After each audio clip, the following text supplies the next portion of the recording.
शांति। अव्यक्त रूप से चली हुई मुरली को रिवाइज करेंगे। वाणी की ओरिजिनल डेट है 13 फरवरी 2003। बाबा की मुरली का सार है, वर्तमान समय अपना रहम दिल और दाता स्वरूप प्रत्यक्ष करो। हम बच्चे बाबा के बच्चे, रहम दिल और दाता के बच्चे हैं। तो हमारा गुण है ही रहम दिल और दाता का। लेकिन बाबा कहते ये जो स्वरूप है ये गुप्त ना रहे, मर्ज ना रहे, इसे आप प्रत्यक्ष करो।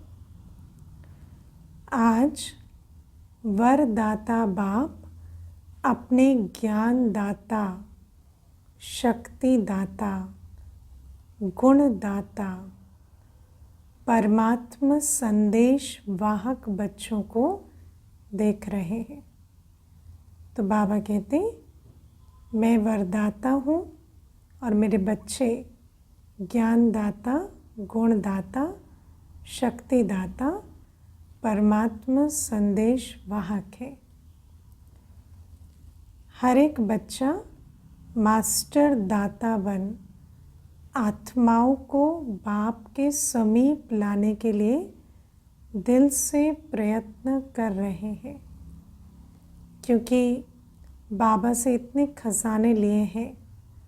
तो ऐसे होना होता है हर बच्चे को कि उनके भाई भी, आत्मा भाई भी बाबा से खजाना ले। तो हर एक को बाप के समीप लाने का प्रयत्न कर रहे हैं। विश्व में अनेक प्रकार की आत्माएं हैं। किन आत्माओं को ज्ञान अमृत चाहिए, अन्य आत्माओं को शक्ति चाहिए, गुण चाहिए। आप बच्चों के पास सर्व अखंड खजाने हैं और इसलिए हमारे अंदर परख शक्ति होनी चाहिए कि किसकी क्या आस है, क्योंकि सर्व अखंड खजाने हैं, लेकिन जिसको जो चाहिए वो दे सके। क्योंकि आज वैरायटी आत्माओं की प्यास भी वैरायटी है। हर एक आत्मा की कामना पूर्ण करने वाले हो। दिन प्रतिदिन समय समाप्ति का समीप आने के कारण अब आत्माएं कोई नया सहारा ढूंढ रही हैं। अभी समय की बलिहारी है कि हर आत्मा को ऐसे संकल्प उठने लगे हैं कि अब कुछ नया चाहिए, कुछ और चाहिए। तो आप आत्माएं नया सहारा देने के निमित्त बनी हुई हो। तो निमित्त को बाबा जगा रहे हैं कि वो आपको ढूंढ रहे हैं। आप वो नया सहारा निमित्त बनकर दो। बाप दादा बच्चों के उमंग उत्साह को देख खुश हैं। एक तरफ आवश्यकता है और दूसरे तरफ उमंग उत्साह है ना। बाबा कहते सर्व आत्माओं की आवश्यकता भी अभी पूरी प्रत्यक्ष है और बच्चों का उमंग उत्साह भी अच्छा है। आवश्यकता के समय एक बूंद का भी महत्व होता है, क्योंकि प्यासी आत्मा उस महत्व को समझती है। तो बाबा कहते हैं अभी समय ऐसा है कि आत्माएं भी आवश्यकता को पहचान रही है, सहारा ढूंढ रही है। तो ऐसे में निमित्त बन हमें उनकी वो भावना पूरी करनी है। उनको ज्ञान गुण शक्ति के खजाने से झोली भरनी है, परमात्मा संदेश देना है। तो इस समय आपकी दी हुई अंजलि का संदेश का भी महत्व है। वर्तमान समय आप सभी बच्चों का रहम दिल और दाता स्वरूप प्रत्यक्ष होने का समय है। बाबा कहते बच्चों के अंदर ये क्वालिटी है, लेकिन अब प्रत्येक स्टेज पर अपने रहम दिल स्वरूप दाता स्वरूप से इमर्ज हो जाओ। आप ब्राह्मण आत्माओं के अनादि स्वरूप में भी दातापन के संस्कार भरे हुए हैं। इसलिए कल वृक्ष के चित्र में आप वृक्ष के जड़ में दिखाए हुए हो, है ना। हमारा संगम युगी स्वरूप दाता स्वरूप है, जड़ों में संगम युग है। शिव बाबा के साथ बैठे हैं हम, क्योंकि जड़ द्वारा ही सारे वृक्ष को सब कुछ पहुंचता है। आपका आदि स्वरूप देवता स्वरूप, उसका अर्थ ही है देवता, अर्थात देने वाला। तो बाबा हमें स्मृति दिला रहे हैं कि हम तो हैं ही दाता, बस अभी अपने दाता स्वरूप को प्रत्यक्ष करना है। अनादि स्वरूप में भी दाता है, आदि स्वरूप में भी देवता है। आपका मध्य का स्वरूप पूज्य चित्र है, तो मध्य समय में भी पूज्य रूप में आप वरदान देने वाले, है ना। कौन से स्वरूप में? भले मंदिरों में चित्र के रूप में, लेकिन उन चित्रों के द्वारा भी वरदान देने वाले, दुआएं देने वाले, आशीर्वाद देने वाले दाता स्वरूप हो। तो आप आत्माओं का विशेष स्वरूप ही दातापन का है। तो अभी भी परमात्मा संदेशवाहक बन विश्व में बाप की प्रत्यक्षता का संदेश फैला रहे हैं। और सबसे बड़ा दातापन क्या है कि स्वयं दाता से बच्चे का मिलन करा देना, परमात्मा संदेश का दान देना, ये सबसे बड़ा दान है। तो हर एक ब्राह्मण बच्चा चेक करो कि अनादि आदि दातापन के संस्कार हर एक के जीवन में सदा इमर्ज रूप में रहते हैं। दातापन के संस्कार वाली आत्माओं की निशानी है, वो कभी भी ये संकल्प मात्र भी नहीं करते कि कोई दे तो देवे, कोई करे तो करे नहीं। दातापन के संस्कार की निशानी को अंडरलाइन करना, कोई दे तो देवे, कोई करे तो करे, ये दातापन की निशानी नहीं। हम दाता बच्चे। तो बाबा कहते कोई करे ना करे, कोई दे ना दे, हमें अपने स्वमान को इमर्ज रख सदा देते जाना है। चाहे परमात्म संदेश हो, चाहे अन्य खजाने हो जो बाबा ने दिए। निरंतर खुले भंडार है, कोई दे तो दे, ये क्या हो गया? ये तो वैश्यपन के संस्कार हो गए ना, व्यापार के संस्कार, सौदा। लेकिन दातापन है ना, हम बाबा के साथ सौदा करते हैं, दुनिया वालों के साथ सौदा नहीं है। हर एक आत्मा के साथ तो हम दातापन के संस्कार इमर्ज करते। तो बाबा कहते निरंतर खुले भंडार है, जो जितना चाहे ले। तो बाप दादा चारों ओर के बच्चों के दातापन के संस्कार देख रहे थे। क्या देखा होगा?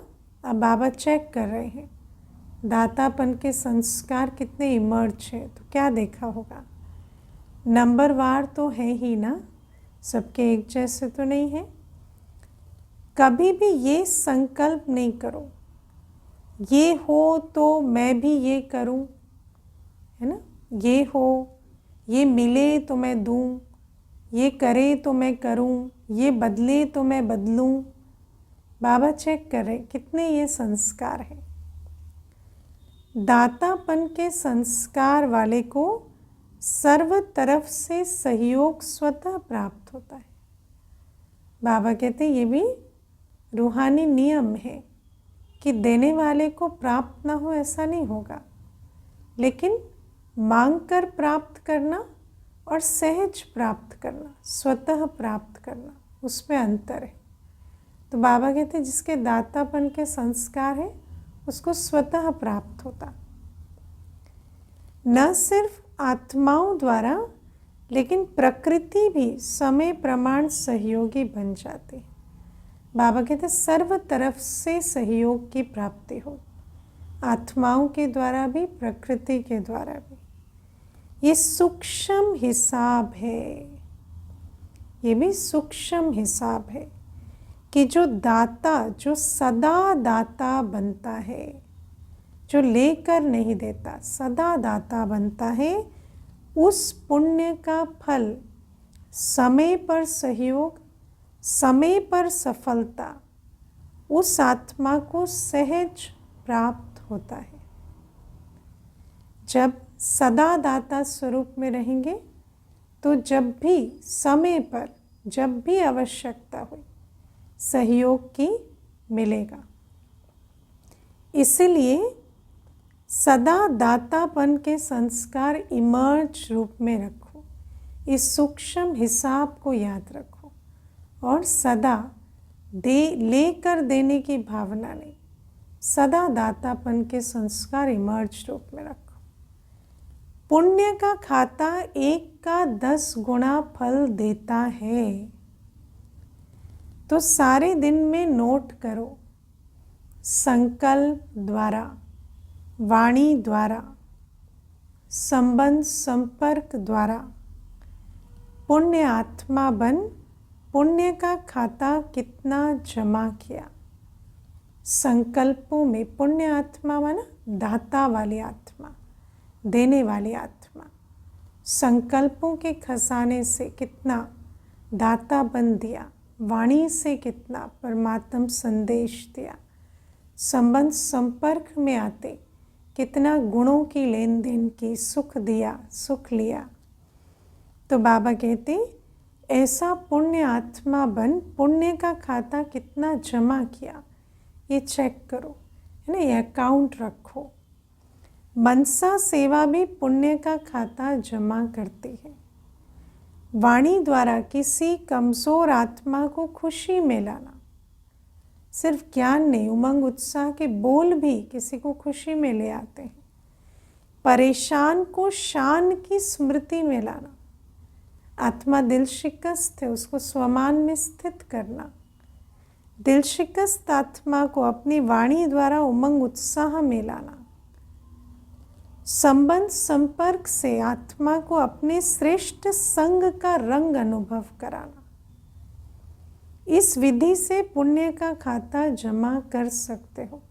ये विधि अच्छे से अंडरलाइन करना और चार्ट में इंक्लूड करना कि चेक कर सके कि आत्माओं को कितनी खुशी दी, खुशी में कितना लाए, परेशान को श्रेष्ठ शान में कितना स्थित किया, जो दिल शिकस्त हो गए उनको कैसे उमंग उत्साह में लाया, या जिन संबंध संपर्क में आते किसी को अपने श्रेष्ठ संग का रंग कितना लगाया। तो बाबा कहते इस विधि से पुण्य का खाता जमा कर सकते। इस जन्म में इतना पुण्य जमा करते हो जो आधा कल्प पुण्य का फल खाते हो। और विधि भी कितनी सहज सरल है, चलते फिरते संबंध संपर्क में आते, संकल्प रचते, है ना, हम कितना पुण्य का खाता जमा कर सकते हैं। इस जन्म में इतना पुण्य जमा करते हो जो आधा कल्प पुण्य का फल खाते हो, और आधा कल्प आपके जड़ चित्र पापी आत्माओं को वायुमंडल द्वारा पापों से मुक्त करते हैं। इतना जमा का खाता होता कि स्वयं तो पुण्य आत्मा बनते ही, लेकिन हमारे जड़ चित्रों द्वारा भी इतनी वाइब्रेशन होती जड़ चित्रों में, क्योंकि जड़ चित्र बनाते भी हैं तो प्राण प्रतिष्ठा करते हैं, तो आत्मा को इमर्ज करते हैं उसमें, और जब इमर्ज करते तो इतनी वाइब्रेशन होती कि तब भी आत्माओं को पापों से मुक्त कर पाते, पतित पावनी बन जाते हो। तो बाप दादा हर एक बच्चे का जमा हुआ पुण्य का खाता देखते रहते हैं, है ना। जो माँ बाप होते हैं ना, तो बच्चे का अकाउंट देखते हैं, तो अकाउंट देख रहे हैं बाबा भी कि कितना अविनाशी पुण्य का खाता जमा किया। बाप दादा वर्तमान समय का बच्चों का सेवा का उमंग उत्साह देख खुश हो रहे हैं। मेजॉरिटी बच्चों में सेवा का उमंग अच्छा है। सभी अपने अपने तरफ से सेवा का प्लान प्रैक्टिकल में ला रहे हैं। पक्का है ना? ऐसे है ना सेवाधारी सभी बैठे। इसके लिए बाप दादा दिल से मुबारक दे रहे हैं। अच्छा कर रहे हैं और अच्छा करते रहेंगे। सबसे अच्छी बात तो ये है सभी का संकल्प और समय बिजी हो गया है। बाबा कहते हैं पुण्य का खाता जमा होता या उमंग उत्साह से अन्यों की सेवा होती वो तो अलग बात, लेकिन सबसे अच्छी बात है वेस्ट मुक्त हो गए। समय संकल्प सेवा में बिजी हो गया है ना। माया से भी बचने के लिए डबल लॉक चाहिए ना, तो लॉक लग गया। हर एक को ये लक्ष्य है कि चारों ओर की सेवा से अभी उल्लंघनों को पूरा ज़रूर करना है ना। बाबा इतना अटेंशन खिंचवाते हैं कि कोई उल्लंघना ना दे, कि सबको ये है कि उल्लंघना ना मिले। ब्राह्मणों के दृढ़ संकल्प में बहुत शक्ति है। बाबा कहते ब्राह्मण चाहे तो क्या नहीं कर सकता। बाबा के एक एक डायरेक्शन को संपूर्ण रूपेण स्वरूप में लाने की ब्राह्मण में ताकत है। विश्व परिवर्तन करने की ताकत है, लेकिन क्या चाहिए? दृढ़ संकल्प। संकल्प किया फिर उसको दृढ़ता का पानी डालो, ढीला नहीं करो। अगर ब्राह्मण दृढ़ संकल्प करे तो क्या नहीं हो सकता, सब हो जाएगा। सिर्फ योग को ज्वाला रूप बनाओ, क्योंकि हर शक्ति योग से मिलती, दृढ़ता भी एक शक्ति है। तो जितना योग को ज्वाला रूप बनाएंगे तो दृढ़ता का बल भरेगा संकल्पों। योग ज्वाला रूप बन जाएगा तो ज्वाला के पीछे आत्माएं स्वतः ही आ जाएंगी और योग से ऐसी शक्ति स्वरूप आकर्षक अवस्था भी हो जाती कि जैसे परवाने खींचे चले आएंगे, क्योंकि ज्वाला मिलने से उन्हों को रास्ता दिखाई देगा, लाइट हाउस बन जाएंगे। अभी योग तो लगा रहे हैं, लेकिन योग ज्वाला रूप होना है। आज इस पर विचार करना, योग ज्वाला रूप कैसे बने। सेवा का उमंग उत्साह अच्छा बढ़ रहा है, लेकिन योग में ज्वाला रूप अभी अंडरलाइन करने। देखना मेरा जो योग है वो दीपक जैसा है ना, अग्नि जैसा है ना, या और थोड़ी लाइट जैसा है, या ज्वाला रूप है। और कैसे उसमें ज्वाला रूप में आए उसको अंडरलाइन करें। आपकी दृष्टि में ऐसी झलक आ जाए, जब आत्मा में ज्वाला की शक्ति होती, ज्वाला रूपी ज्वालामुखी योग की ताकत होती, तो ताकत नैनों से दिखाई देगी। आँखों में ऐसी झलक आ जाए जो दृष्टि से कोई ना कोई अनुभूति का अनुभव करे। जैसे शुरू में है ना, हर एक बैठते ही अनुभूतियों में खो जाते थे, ऐसी बाबा से हमारी लगन हो जो हमारी दृष्टि से अनेकों को अनुभूतियाँ हो जाए। बाप दादा को फॉरेन वालों ने ये जो सेवा की थी, कॉल ऑफ टाइम वालों की, कॉल ऑफ टाइम का प्रोग्राम चला, उसकी विधि अच्छी लगी कि छोटे से संगठन को समीप लाया। छोटे छोटे संगठन बनाकर उनको पालना देकर समीप लाया। ऐसे हर जोन, हर सेंटर अलग अलग सेवा तो कर रहे हैं, लेकिन कोई सर्व वर्गों का संगठन बनाओ। सर्व वर्ग, अभी कई वर्ग हैं ना जिनकी सेवा होती, तो मल्टी डिसिप्लिनरी सर्व वर्गों की सेवा बाबा कहते। बाप दादा ने कहा था कि बिखरी हुई सेवा बहुत है, लेकिन बिखरी हुई सेवा से कुछ समीप आने वाली योग्य आत्माओं का संगठन चुनो, है ना। एक दो हर एक जगह से निकले हुए, लेकिन वो जो समीप आए हैं उनका एक संगठन बनाओ आप, और समय प्रति समय उस संगठन को समीप लाते रहो। फिर उन संगठन में मिलना जुलना प्रोग्राम्स आदि करें और उन्हों को सेवा का फिर उमंग बढ़ाओ, फिर वो माइक बने। बाप दादा देखते हैं कि ऐसी आत्माएं हैं, लेकिन अभी वो पावरफुल पालना संगठित रूप में नहीं मिल रही, अलग अलग यथाशक्ति पालना मिल रही है। संगठन में एक दो को देखकर भी उमंग आता है ना। हर एक को लगता है कि हमारे जैसे अन्य कितने जुड़े हुए हैं, और संगठन में बहुत अच्छी सेवा के प्लान भी बना पाते हैं। यह ये कर सकता है, मैं भी कर सकता हूँ, मैं भी करूँगा, तो उमंग आता है ना। अकेले तो समझते ये बड़ी बात है, मेरे पद मेरे काम के साथ बहुत मुश्किल है, लेकिन जब अन्यों को देखते हैं जो बाबा के समीप आए हैं कि ये कर रहे हैं, तो मैं क्यों नहीं कर सकता। बाप दादा अभी सेवा का प्रत्यक्ष संगठित रूप देखना चाहते हैं। मेहनत अच्छी कर रहे हो, हर एक अपने वर्ग की, एरिया की, जोन की, सेंटर की कर रहे हो, बाप दादा खुश भी होते। अब कुछ सामने लाओ, अब संगठन में, मधुबन में इकट्ठा करो।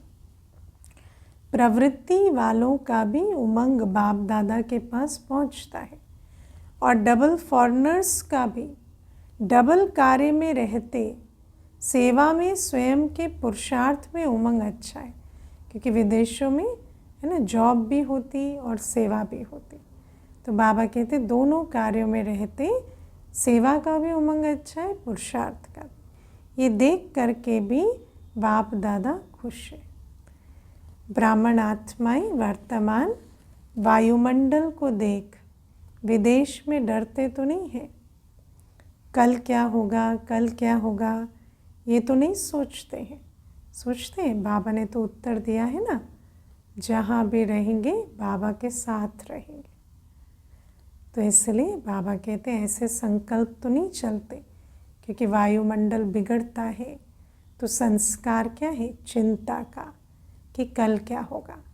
तो बाबा कहते हैं ऐसे संकल्प तो नहीं आते, कल अच्छा होगा, अच्छा है और अच्छा ही होना है। हम कहाँ बैठे हैं, डायमंड एज में। हमारा साथी कौन है, शिव बाबा। तो हमारा अकल्याण हो नहीं सकता। जितनी दुनिया हलचल में होगी उतनी ही आप ब्राह्मणों की स्टेज अचल होगी। बाबा कहते हलचल भी अचल बनने का साधन बन जाती। ऐसे हैं डबल विदेशी, हलचल है या अचल है? अचल है, बाबा पूछते। हलचल में तो नहीं है ना। जो अचल है वो हाथ उठाओ। अचल है, कल कुछ हो जाए तो भी अचल है ना। अब देखो ये बहुत इम्पोर्टेंट बात है। कई ऐसा सोचते हैं हलचल में नहीं, क्योंकि कुछ नहीं होगा, लेकिन बाबा कहते कुछ हो भी जाए तो भी क्या हो गया, तो भी अचल रहो, क्योंकि आत्मा तो बाबा के साथ ही वापस जाएगी। तो कुछ हुआ नहीं हुआ, हमें हर बात में अचल रहना है। बाबा कहते कल कुछ हो जाए तो भी अचल है ना। क्या होगा, कुछ नहीं होगा। कुछ हो भी गया तो भी कुछ नहीं होगा। माना क्या नुकसान हो जाएगा, आत्मा का क्या नफ़ा नुकसान है। आप ब्राह्मणों के ऊपर परमात्मा छत्र छाया है। जैसे वाटर प्रूफ, कितना भी वाटर हो लेकिन वाटर प्रूफ द्वारा वाटर प्रूफ हो जाते हैं ना, ऐसे ही कितनी भी हलचल हो, लेकिन ब्राह्मण आत्माएं परमात्मा छत्र छाया के अंदर सदा प्रूफ है। किस बात से प्रूफ है? माया से प्रूफ है, हलचल से प्रूफ है। बेफिक्र बादशाह हो ना, फिक्र प्रूफ है, हलचल प्रूफ है, माया प्रूफ है। कि थोड़ा थोड़ा फिक्र है, क्या होगा क्या होगा, फिक्र का संकल्प है। नहीं, बेफिक्र स्वराज्य अधिकारी बन बेफिक्र बादशाह बन, अचल अडोल सीट पर सेट रहो। सीट से नीचे नहीं उतरो, है ना। मेरी सीट है, मुझे कितनी देर बैठना है स्वराज अधिकारी का अपना निर्णय है। अपसेट होना अर्थात सीट पर सेट नहीं है तो अपसेट है। अपसेट होते हैं ना, माना स्वमान से नीचे उतर आए, माया का वार हो गया ना। नीचे उतरेंगे तो जंगली जानवर खा जाएंगे ना। तो सीट पर सेट रहो। सीट पर सेट जो है वो स्वप्न में भी अपसेट नहीं हो सकता। माताएं क्या समझती हो, सीट पर सेट होना, बैठना आता है? हलचल तो नहीं होती ना, सीट पर हलचल तो नहीं होती। बाप दादा कंबाइंड है। जब सर्वशक्तिवान आपके कंबाइंड है तो आपको क्या डर है? सर्वशक्तिवान के साथ बैठे तो हिल डुल सकते हैं क्या?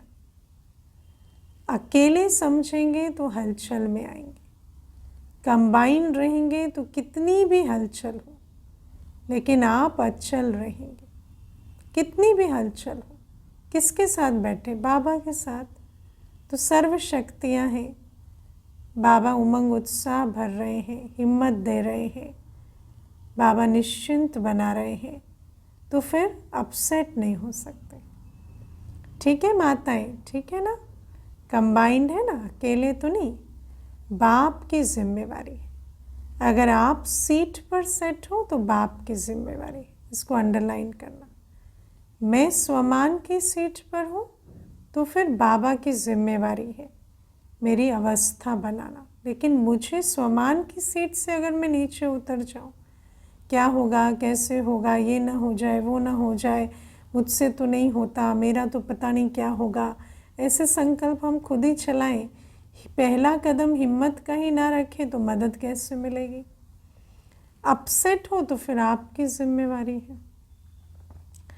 आत्माओं को संदेश द्वारा अंजलि देते रहेंगे तो दाता स्वरूप में स्थित रहेंगे, है ना। देते रहेंगे तो दाता बने रहेंगे। और अगर कोई भी काम करते रहते हैं तो स्वमान भी रहता है, वो स्थिति भी रहते हैं। छोड़ देते हैं तो वो सब छूट जाता है। तो अगर दाता है तो अपना ऑक्यूपेशन याद रखो, अंजलि देते रहो। कभी कोई पर्चा ना बांटे, कभी कोई संदेश ना दे, कभी किसी को बाबा का रास्ता ना बताए, फिर दाता स्वरूप कैसे याद रहेगा? तो दातापन के पुण्य का फल शक्ति भी मिलती रहेगी, है ना। यहाँ एक तो दातापन का स्वमान रहेगा, फिर दाता बाबा के निमित्त कुछ भी किया तो बाबा तो झोली भी भरता रहता, तो पुण्य का फल भी मिलता, शक्ति भी मिलती। चलते फिरते अपने को आत्मा करावनहार है और एक कर्मेंद्रियाँ करनहार कर्मचारी है। ये आत्मा की स्मृति का अनुभव सदा इमर्ज रूप में हो। ऐसे नहीं कि मैं तो हुई आत्मा, नहीं। बाबा कहते दो बातें याद रखनी, एक करावनहार बाबा, मैं करनहार आत्मा, और फिर मैं करावनहार आत्मा, कर्मेंद्रियाँ करनहार। तो कर्मेंद्रियों से कर्म कराते भी बिल्कुल अचल अडोल शांत अवस्था में बैठकर कर्म कराएं, क्योंकि कर्मेंद्रियाँ से कर्म करा रहे, कर नहीं रहे। तो कोई भी अभिमान अपमान की लेप छेप, कर्म बंधन की लेप छेप कुछ भी ना लगे। स्मृति में इमर्ज हो, मर्ज रूप में रहता है, लेकिन इमर्ज रूप में रहने से वो नशा, खुशी और कंट्रोलिंग पावर रहती, अवस्था भी अच्छी रहती और कंट्रोलिंग पावर रहती। कर्मेंद्रियों के बंधन में नहीं आते, वश नहीं होते। मज़ा भी आता है, क्यों? साक्षी होकर के कर्म कराते हो तो बार बार चेक करो कि करावनहार होकर कर्म करा रही हूँ। जैसे राजा अपने कर्मचारियों को ऑर्डर में रखते हैं, तो ऑर्डर देने वाला थकता है क्या? नहीं, ऑर्डर से कराते हैं। और अच्छी सीट पर बैठकर ऑर्डर करें तो फिर कर्मचारी एक बार में बात भी सुनते हैं। तो इसीलिए बाबा कहते हैं तुम अपने मालिकपन की सीट पर बैठो, कर्मेंद्रिय को ऑर्डर करो तो कंट्रोलिंग पावर पे रहेगी और फिर अपनी अवस्था भी खुशी की शांति की रहेगी। ऐसे आत्मा करावनहार स्वरूप की स्मृति रहे तो सर्व कर्मेंद्रियां ऑर्डर में रहेंगी, माया के ऑर्डर में नहीं रहेंगी, आपके ऑर्डर में रहेंगी। नहीं तो माया देखती है कि करावनहार आत्मा अलबेली हो गई है तो माया ऑर्डर करने लगती है। आजकल होता है ना, अपनी चीज़ का ध्यान नहीं रखो तो कोई भी आकर उस पर अपने चलाने लगता है। तो बाबा कहते जैसे ही माया देखती है कि मालिक अलबेला है, आत्मा अपने करावनहार स्वरूप में नहीं है, मालिक बन ऑर्डर नहीं कर रही, तो फिर माया ऑर्डर करने लगती है। कभी संकल्प शक्ति, कभी मुख की शक्ति माया के ऑर्डर में चल पड़ती है। फिर क्या कहते हैं, मैंने तो ऑर्डर नहीं किया, पता नहीं कैसे हो रहा है। इसलिए सदा हर कर्मेंद्रियों को अपने ऑर्डर में चलाओ और बिजी भी रखो, है ना। खाली रहेंगी तो माया का ऑर्डर सुनेंगे, कर्मेंद्रियों को अपने ऑर्डर में बिजी रखेंगे तो दूसरे का ऑर्डर सुनने की फुर्सत नहीं होगी। ऐसे नहीं कहेंगे चाहते तो नहीं थे लेकिन हो गया, है ना। ये शब्द कब निकलते हैं, जब एब्सेंट मालिक होता है ना, मालिक अलबेला है, तो फिर कर्मेंद्रियां जो मालिक की अनुमति के बिना चल रही, माया के ऑर्डर पर चल रही। जो चाहते हैं वही होगा। अभी से राज्य अधिकारी बनने के संस्कार भरेंगे, है ना। बाबा कहते हैं ये स्वराज अधिकारी बनना भी राज्य अधिकारी बनने के संस्कार भरना है। अगर अपनी ही राज्य सभा को, सूक्ष्म इंद्रियों को, कर्मेंद्रियों को ऑर्डर में ना चला सके तो कल राज्य कैसे संभालेंगे। तो अभी से राज्य अधिकारी बनने के संस्कार भरेंगे, तभी वहाँ भी राज्य चलाएंगे। स्वराज्य अधिकारी की सीट से कभी भी नीचे नहीं आओ। अगर कर्मेंद्रियां ऑर्डर पर रहेंगी तो हर शक्ति भी आपके ऑर्डर में रहेगी। जिस शक्ति की जिस समय आवश्यकता है उस समय जी हाजिर हो जाएगी, क्योंकि वैसे भी कौन सी आत्मा का ऑर्डर कर्मेंद्रियां मानती हैं, जो आत्मा शक्ति स्वरूप है, जो आत्मा पवित्रता की गुण स्वरूप है, सर्वगुण स्वरूप है, ज्ञान स्वरूप है। तभी तो ताकत होती ना कि कर्मेंद्रियों को ऑर्डर में चला सके। तो फिर ऐसी आत्मा कर्मेंद्रियों से जिस समय जो गुण स्वरूप, शक्ति स्वरूप में स्थित होने का ऑर्डर दे वो करेंगे। ऐसे नहीं काम पूरा हो जाए और आप ऑर्डर करो सहन शक्ति आओ, काम पूरा हो जाए फिर आवे। हर शक्ति आपके ऑर्डर पर जी हाजिर होगी, क्योंकि ऐसी पावरफुल आत्मा है, क्योंकि ये हर शक्ति परमात्म देन है। तो जब बाबा की याद में है तब आत्मा शक्तिशाली है। तो देखो कितना अच्छा बाबा ने सिस्टम बताया। कर्मेंद्रियों की मालिक आत्मा, और आत्मा शक्तिशाली का जब आत्मा बाबा की याद में है। तो बाबा की याद में है तो सर्वशक्तिवान से खुला भंडारा मिल रहा है, तो हर शक्ति भी सहज प्रयोग में आएगी। तो परमात्मा देन आपकी चीज़ हो गई। तो अब बाबा की का बालक सो मालिक है ना, तो बाबा की याद में है तो शक्तियों के अधिकारी बनकर बैठे हैं। तो अपनी चीज़ को जैसे भी यूज़ करो, जब भी यूज़ करो, ऐसे ये सर्व शक्तियाँ आपके ऑर्डर पर रहेंगी, सर्व कर्मेंद्रियाँ आपके ऑर्डर पर रहेंगी। इसको कहा जाता है स्वराज्य अधिकारी, मास्टर सर्वशक्तिवान। ऐसे हैं पांडव। हाँ, बाबा पूछ रहे, मास्टर सर्वशक्तिवान भी हैं और स्वराज अधिकारी भी हैं। ऐसे नहीं कहना कि मुख से निकल गया। किसने ऑर्डर दिया जो निकल गया? आपका राज्य है। कोई अपने राज्य के लिए कहे कि मेरे राज्य में ये हो गया, मुझे पता नहीं चला, तो कितनी इंसल्ट की बात है।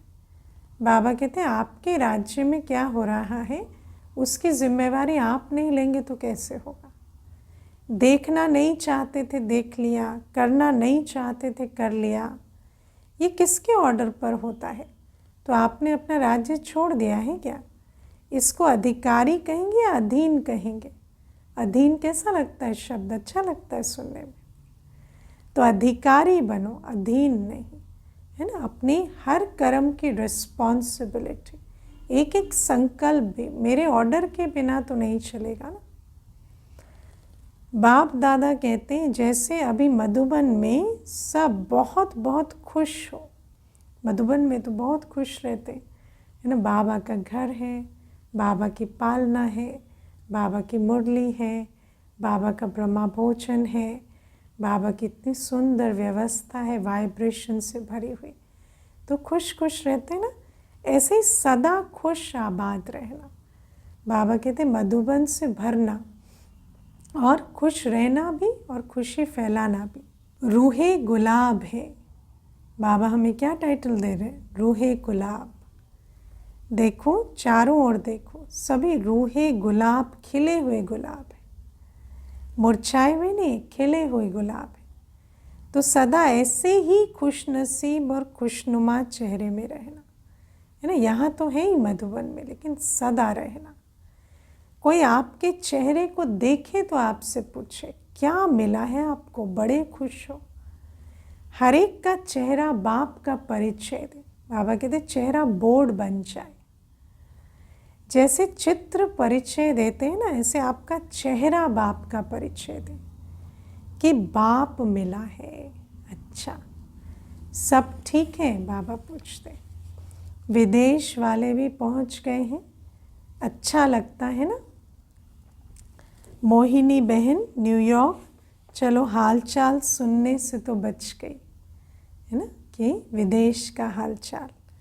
अच्छा किया है, सभी इकट्ठे पहुंच गए हैं, बहुत अच्छा किया है। अच्छा, डबल फॉरनर्स, डबल नशा है ना।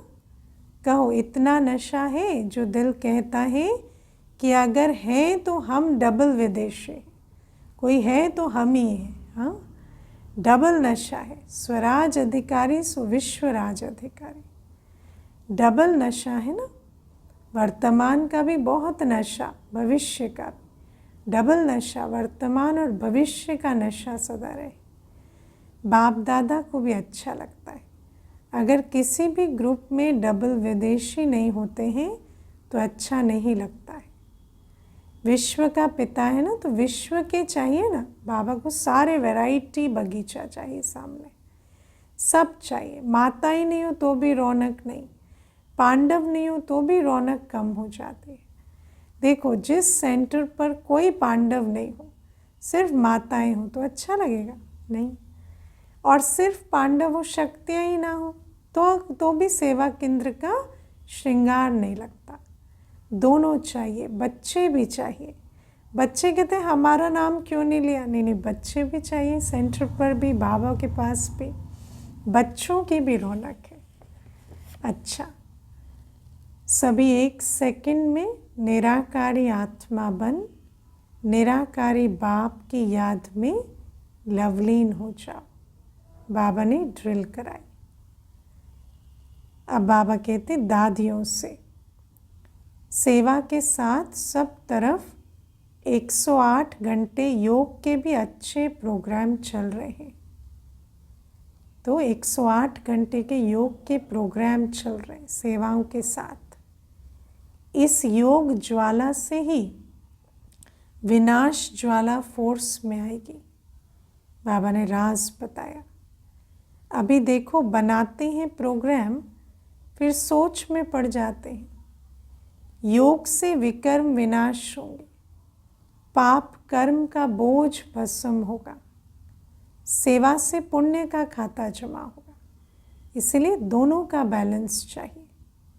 तो पुण्य का खाता जमा कर रहे हैं, लेकिन पिछले जो कुछ संस्कार का बोझ है वो भस्म योग ज्वाला से होगा।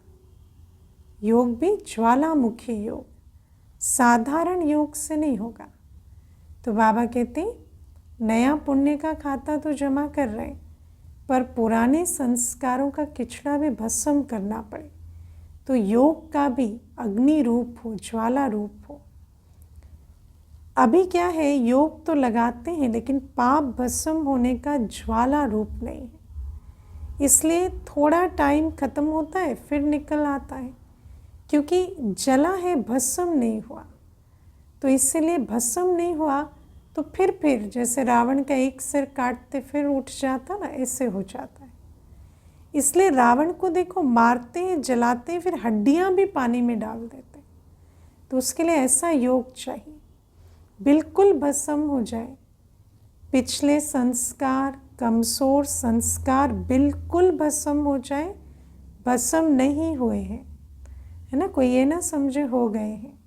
मरते हैं लेकिन भस्म नहीं होते, मरने के बाद फिर जिंदा हो जाते हैं। रावण की ये क्वालिटी है, भस्म नहीं किया तो फिर जिंदा हो जाता। संस्कार परिवर्तन से संसार परिवर्तन होगा। अभी संस्कारों की लीला चल रही है, सारी दुनिया में संसार में क्या चल रहा, संस्कारों की लीला है। एक के संस्कार दूसरे के साथ टकरा रहे हैं। संस्कार बीच बीच में इमर्ज होते हैं ना, नाम निशान खत्म हो जाए तो चक्कर टक्कर ही फिनिश। संस्कार परिवर्तन, ये है विशेष अंडरलाइन की बात। संस्कार परिवर्तन नहीं है तो व्यर्थ संकल्प भी है। अगर टकराएंगे नहीं, चक्कर में भी नहीं आएंगे, पर व्यर्थ ज़रूर चलाएंगे, क्योंकि संस्कार परिवर्तन नहीं हुए। व्यर्थ समय भी है, व्यर्थ नुकसान भी है। होना तो है ही, अब बाबा कहते हैं ये परिवर्तन भी होना है। संस्कार मिलन की महारास गाई हुई। अब सत्युग को क्या कहते हैं, संस्कार मिलन की महारास, तो उसका फाउंडेशन तो डलना ही है। अभी रास होती है, महारास नहीं हुई है। महारास क्यों नहीं होती है, अंडरलाइन नहीं है, दृढ़ता नहीं है। पुरुषार्थ तो है पर दृढ़ता की कमी है, अलबेलापन भिन्न भिन्न प्रकार का है। अच्छा, चारों ओर के सर्व स्वराज्य अधिकारी, सदा साक्षीपन की सीट पर सेट रहने वाली अचल अडोल आत्माएं, सदा दातापन की स्मृति से सर्व को ज्ञान शक्ति गुण देने वाले रहम दिल आत्माओं को, सदा अपने चेहरे से बाप का चित्र दिखाने वाले श्रेष्ठ आत्माओं को, सदा खुश नसीब खुशनुमा रहने वाले रूहे गुलाब रूहानी गुलाब बच्चों को बाप दादा का याद प्यार और नमस्ते। ऐसा बनाने वाले मीठे प्यारे बाबा को भी हम बच्चों का याद प्यार, गुड मॉर्निंग और नमस्ते। ओम शांति। वरदान है, कर्म योगी बन, हर संकल्प बोल और कर्म श्रेष्ठ बनाने वाले निरंतर योगी भव। बाबा कहते योग ऐसा ना हो कि बेकर्म नहीं कर रहे तो योग है, कर्म किया तो वियोगी नहीं। कर्म योगी ही निरंतर योगी बन सकते, और जो योग युक्त है सो युक्ति युक्त होता, उसका हर कर्म हर बोल श्रेष्ठ होता। कर्म योगी आत्मा का हर कर्म योग युक्त युक्ति युक्त होगा। अगर कोई भी कर्म युक्ति युक्त नहीं होता तो समझो योग युक्त नहीं है, है ना। योग में कमी है तो एक्यूरेसी में कमी। अगर साधारण व व्यर्थ कर्म हो जाता है, क्वालिटी भी श्रेष्ठ नहीं है, एक्यूरेट नहीं है, श्रेष्ठ नहीं है, तो निरंतर योगी नहीं कहेंगे। कर्म योगी अर्थात हर सेकंड हर संकल्प हर बोल सदा श्रेष्ठ हो। श्रेष्ठ कर्म की निशानी है, सुन लो, ऐसे नहीं समझना बस मेरा सब कुछ श्रेष्ठ है। निशानी क्या है, स्वयं भी संतुष्ट और दूसरे भी संतुष्ट। ऐसी आत्मा ही निरंतर योगी बनती है। अगर स्वयं अपने कर्मों से संतुष्ट नहीं, अन्य संतुष्ट नहीं, तो फिर कर्म योगी नहीं है, कर्मों में करेक्शन की आवश्यकता है।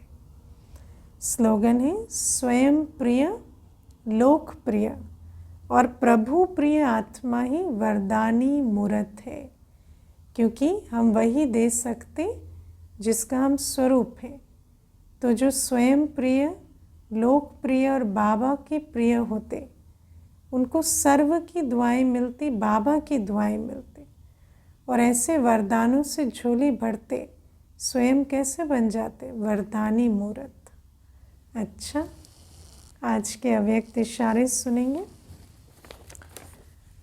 8 दिसंबर 2024 के अव्यक्त इशारे। ब्राह्मण अर्थात समझदार, वे सदा स्वयं भी संतुष्ट रहेंगे और दूसरों को भी रखेंगे। अगर दूसरे से इसके असंतुष्ट करने से असंतुष्ट हो जाते हैं तो संगम युगी ब्राह्मण जीवन का सुख नहीं ले सकते। कोई कुछ भी करे, हम सदा हर एक से संतुष्ट रहें, ये मेरे ब्राह्मण जीवन की क्वालिटी है। शक्ति स्वरूप बन दूसरों के वायुमंडल से स्वयं को किनारा कर लेना, उनकी वाइब्रेशन का असर मुझ पर ना आए, अर्थात अपने को सेफ कर लेना। यही साधन है इस लक्ष्य को प्राप्त करने का। अच्छा, ओम शांति।